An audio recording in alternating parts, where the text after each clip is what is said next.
What's up, you vengeful bastards? Welcome to Daily Dose of Reddit. This is your host, Zach, and today's subreddit is r/ProRevenge. Revenge on evil landlord. When I was in university, I'd heard stories about horrible landlords of student housing, but hadn't experienced it myself until third year, when it felt like I got 3 years worth of crappy landlords all in one go. It began when I heard noises in the wall behind my bed at night. I brushed it off for a while until I realized that it was an animal in the wall. I told the landlords the next day, and they immediately played dumb, acting as if I was stupid in front of my housemates for suggesting that something could fit inside of a wall. That was the first alarm bell. Why immediately try to embarrass me into dropping it? After explaining that I know what a cavity wall is, she asked if we'd seen anything in the kitchen.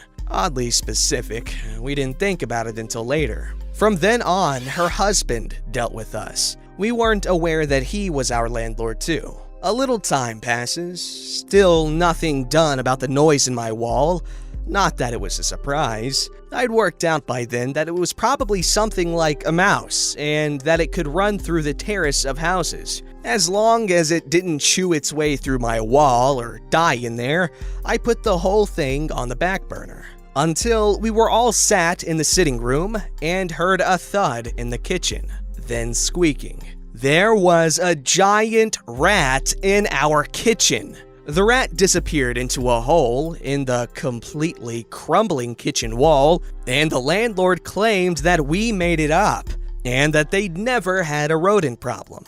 I contacted the previous tenants through Facebooking names I found on letters for them that had been posted to us by mistake. The property had had a rat problem for the last 3 years before we moved in at least. I set a rat trap and caught one, took photos, and sent them to the landlord to tell him to sort the problem out. He told us that because there was a line in our contract about landlord not paying for pest control, the contract specified wasps' nests, etc. We didn't even think about rats when we signed it.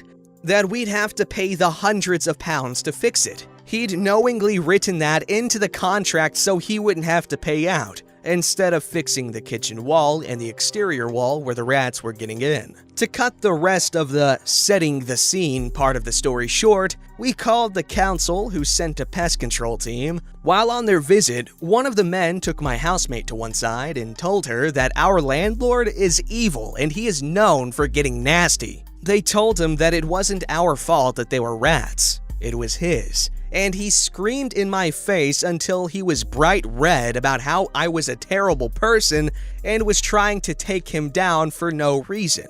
One of my housemates had to leave because she was scared. I wasn't. We were in a room full of men who were backing us up, making himself look worse for screaming in my face like that. I'm female and was 22 at the time, about half his size. He tried to sue us for slander. It isn't slander if it's true, so swing and a miss. It was written into our contract that we had to be notified 24 hours in advance if anyone needed access to the house, which included house viewings. I began my mission: stop any other students from getting stuck in this hellhole. The house was being shown by agents, so it made it fairly easy. I left the rat traps in prominent places, casually explaining why we needed them if asked. And if I felt I was being too subtle, making a fake show of, "Oh gosh, please ignore the rat traps. The landlord said he'd fix the kitchen wall where they get in, but hasn't gotten around to it, so we have to catch them." I was honest about the mold problem in the bathroom. When I found out that they were planning on increasing the rent by £100 a month, I made a point of saying something like, "Well, it's just about worth the rent I was paying." I made sure to use his name so they wouldn't get away with using his wife's name as a front while his reputation for aggression stayed hidden. The agents never said anything to me directly, and because we had to be notified, I could always make sure I was home when there was a viewing. My housemates fully supported my revenge, but I was the woman of action in the house. When I'm sure I'm in the right, I will do what's necessary to make things right. That was until they tried to turn up unannounced one day. not even knocking, just unlocked our front door and walked in. Luckily, I was in the house and kicked them out for not informing us and told them that they were in breach of our contract. If the crappy landlord could use it to beat us with, two can play at that game. No new tenants had signed for the house by the time we were free of that hellhole. It's been 2 years now though, so I have no idea what happened to the rat house. Oh my gosh, how do people think that they can get away with crap like that? Where are all the landlords that are like another parent for people or something? You know, the people that actually care about their tenants and stuff like that. That would be nice. That would be nice. But this landlord's behavior is actually kind of making sense because that man is obviously a rat, so why wouldn't he want his rat brethren to live where they please? Alrighty, this story's called My Dad Had an Affair with His BFF's Wife. So, my dad had an affair with his BFF's wife. Let's call her Jane. She claimed she was pretty much in love with my father, and of course her husband didn't know. I found out because once I got a Facebook Messenger message from a fake account telling me that my father was hanging with his BFF's wife. I actually didn't care. My parents have been divorced since 2005. The problem was that someone unknown was sending my mother text messages, telling her to leave my father alone and many offensive things. We let it slide for a while, but then those anonymous messages became a daily thing. We confronted my dad and he confessed that he was sleeping with Jane, but he said she was not the one sending the messages. He said he was sure because Jane's husband was also getting those messages. My dad was practically blinded by her manipulation, and my mom and I had a really strong hunch that it was her. My dad got so mad after we suggested it that he stopped speaking to me and my mom for a while. I also got mad, but much more offended because he would not believe me. I mean, I had no reason to lie to him. Still, I let all of that slide. But then, I got another anonymous message offending me, telling me I was just like my mother and that's why my boyfriend had dumped me, and that we would be alone for the rest of our lives, and things like that. Then I got really mad. I went to the cyber police, is a thing where I'm from, and they tracked the source of the anonymous messages. It turns out that it was her, and she was also sending her husband messages because she was so desperate for the truth to come out so she could be with my father. Although I think that just confronting her husband would have been better, what she really wanted was to distance my father from me and my mom. She was messing with my family, so I decided to mess with hers and sent the proof to her husband and her sons that she was behind the anonymous messages and that she was, in fact, sleeping with my dad. I also showed my dad the proof and exposed her on Facebook. She was a saleswoman, so it did affect her. Her sons and her husband were so mad at her. She had to move out of her house, and my dad broke up with her as well. She was left alone, but I feel like that's what she deserved. So, did the dad just get away with freaking betraying his best friend? Like, what? Like, they're just glossing over the fact that they're best friends and he's sleeping with his wife. That's horrible. I mean, depending on who you ask. Some people are into that. Alright, this story is called Restaurant Scams Me for Fake Google Reviews. I burn their Google Reviews page and reputation to the ground and get the media to cover it. Hi, folks. First post here, thought it would definitely fit. So about a month ago, I applied for a sushi restaurant called Yoshi's, and I got a text from their hiring manager, and we chatted about my availability, location, start date, yada yada. She then asked me to write a review of general Japanese food to show I knew what I was talking about and could upsell customers. Fine. I write a long review and send it to her. She then sends me a tiny link URL and tells me to post it there before I would be invited for an interview. I click it and what do you know? It's the Google page for a whole different restaurant all the way across the city. So I read the reviews and they had done this to 30 or so people in the last 2 weeks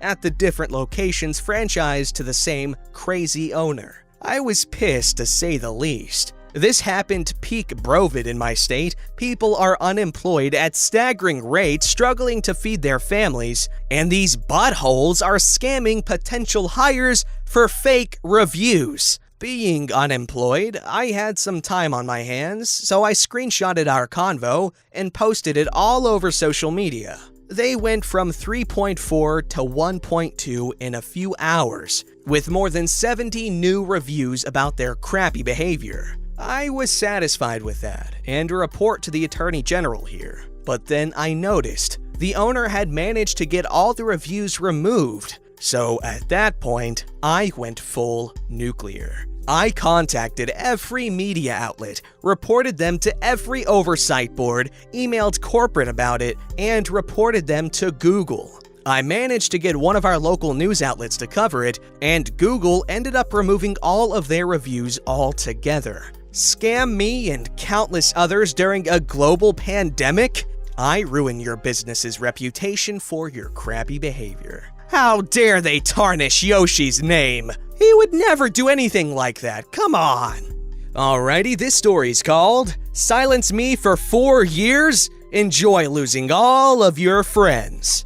So, some backstory. My freshman year of high school, I was sexually assaulted by a peer, and so was another girl. I kept it to myself because we had a lot of mutual friends and I didn't want them to be uncomfortable or feel like they had to choose a side. I also felt like I was responsible, and it made me feel really guilty. I also suffered a lot of psychological repercussions. An eating disorder, I began eating, I developed severe anxiety and depression.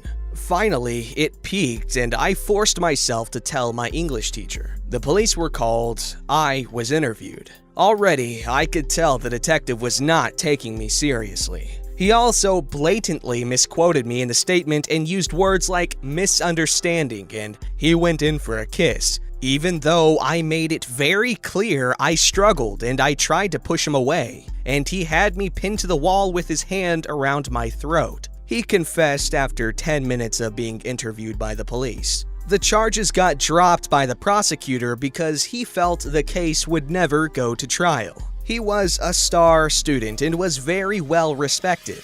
After this, he was banned from speaking at school-sanctioned events. I was still quiet because I'm not a rock-the-boat type of person. Eventually, I found out he was planning on going to the same college I was going to. I wrote him a letter asking him to please reconsider. He had said he was very sorry earlier. I told him to put his money where his mouth is and prove it. He never replied. A few weeks later, I found out he's planning a speech at a baccalaureate event put on by a local interfaith community. I emailed the teacher in charge and told her what happened, and politely asked her to not allow him to speak. She emailed back and essentially said, "That's terrible. I'm so sorry. We're still gonna let him speak though. Feel better?" I'm livid at this point. I've been dismissed, belittled, ignored, and unheard for years despite my efforts to get justice. He's still incredibly popular and everyone loves him. I decided I've done all I can. I tried to take care of things on the down low, talked to him privately to come to an agreement, talked to the organizer to try and come to an agreement. They both ignored me just like the police did. So I decide I'm not gonna be quiet anymore. I attend the baccalaureate event, and while he's giving his speech, ironically about treating others with respect, I hold up a sign that says, "Redacted, has assaulted 2 women. Is this the face of class 2020? Stop giving assaulters and abusers a platform to speak. Stop silencing women."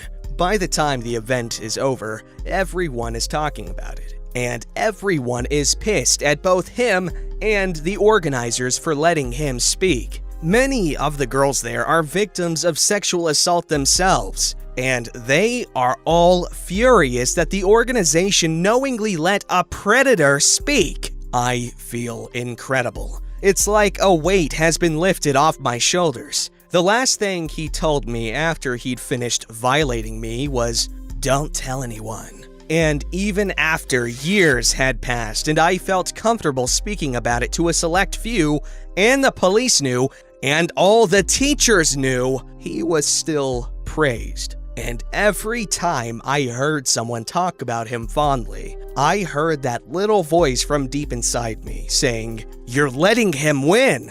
Now that everyone knows and everyone hates him, I know that finally, I can lay this matter to bed. I can finally let go. Edit. Good Lord! I am so overwhelmed with all these comments and gold? 2 golds? What the frick?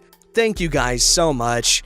I'd like to make a blanket statement to all the sexual assault victims in my DMs and on the comments of this post. You are enough. You are loved. And even though the system is rigged against us, I hear you. I am listening. You don't need to hold up a sign to get your revenge. Sometimes taking care of yourself and moving on is enough. Trust me, I know it's easier said than done, but just know that I am on your side. I'm in your corner. I see you. Please don't hesitate to reach out if you ever need to talk. I love you. Edit 2. You guys, I appreciate you and all the awards so much.